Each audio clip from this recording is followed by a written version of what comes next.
সালামু আলাইকুম। আমাদের ছোটবেলা থেকেই আসলে পড়ানো হয়েছে কবি রবীন্দ্রনাথ ঠাকুরের কবে জন্ম হয়েছে, কবে মৃত্যু হয়েছে, কবি কাজী নজরুল ইসলামের কবে জন্ম হয়েছে, মৃত্যু হয়েছে, কবে a square minus b square minus two square minus আসলে সূত্রগুলো ভুলে হয়ে গেছি। আসলে এগুলো আসলে কি আমাদের জবের ক্ষেত্রে কি সবার কাজে দেয়?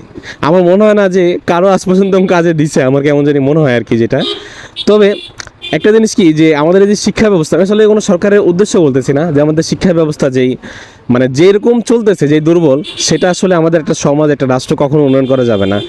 আসলে আমাদের ছোটোবেলার থেকে আসলে শেখার উচিত যে আসলে কোন বিষয়গুলো আসলে আমাদের প্রয়োজন। আমাদের বাবা মা আমাদের শিখেছে কি ডাক্তার হতে হবে, ইঞ্জিনিয়ার হতে হবে। আরে ভাই, তাহলে ব্যবসা করবে কে? খেতে খামারে কাজ করবে কে?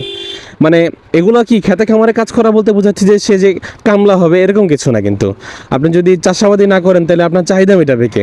খাদ্যর চাহিদা মেটাবে কে? আসলে বিজনেসম্যান হবে কে? মানে আমাদের এমনভাবে শিক্ষা ব্যবস্থাটা আমাদের জীবনের সাথে জড়িত, যেটা নাকি আমাদের দেশ উন্নয়নের ভিতরে অনেক ঝুঁকিপূর্ণ, আমার কেমন জানি মনে হচ্ছে যেটা আর কি। আর মেন কথা হলো আমাদের যেটা দরকার, জরুরি কি দরকার, আমাদের কারিগরি শিক্ষা। আমাদের অনার্স মাস্টার্স কমপ্লিট করার পরেও দেখা যায় কি সে জব পাচ্ছে না, চাকরি পাচ্ছে না। তার কি অবশ্যই শিক্ষাগত যোগ্যতা আছে, কিন্তু যে তার চাকরি ক্ষেত্রে যেটা প্রয়োজন সেটা নাই। সেটা কিন্তু আমাদের ছোটোবেলা থেকে শেখানো হয় না। আমাদের শেখানো উচিত কি ছোটোবেলা থেকে কম্পিউটার শিক্ষা, কৃষি শিক্ষা, আপনার নানান কিছু শিক্ষা আছে যেগুলো নাকি কারিগরি ক্ষেত্রে পড়ে। সেগুলো না শিখে আমাদের রবীন্দ্রনাথ ঠাকুর এ স্কোয়ার মাইনাস বি স্কোয়ার এটা সেটা হাবি জাবি ইত্যাদি, আরে ভাই কত কিছু ভাই। আর এক গাদা বই নিয়ে যা সব ছেলেমেয়েরা যাচ্ছে ভাই, সবাইকে একই একই লেভেলের পড়াশোনা করবে।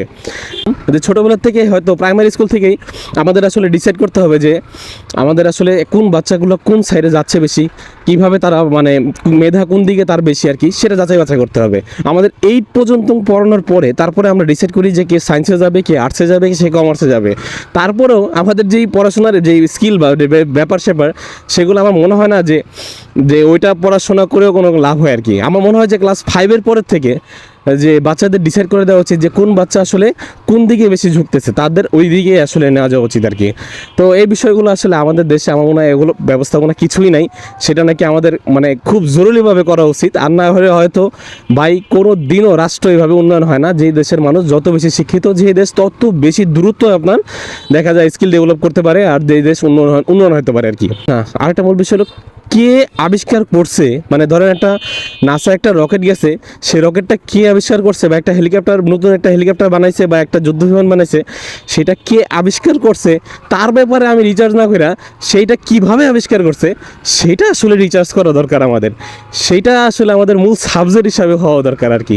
আর সেটাই আমাদের আসলে হয়তো মানে ঘাটতি, অনেকটুকুই ঘাটতি আর কি। তো যাই হোক, অনেক কথাই বললাম, আমার কথায় যদি কিছু ভুল হয়ে থাকে সেটা ক্ষমার দৃষ্টিতে দেখবেন। এটা সব কিছু জ্ঞানী না, তো আমি যতটুকু আমার মানে সাধারণ নলেজে যেটা বলছে সেটা হয়তো আপনাদের সামনে শেয়ার করছি। আপনারা যদি কিছু ভালো মন্দ যদি আমাকে কমেন্টে বলতে পারেন, আমি হয়তো আপনাদের থেকে সেই জ্ঞানটা নিব আর কি।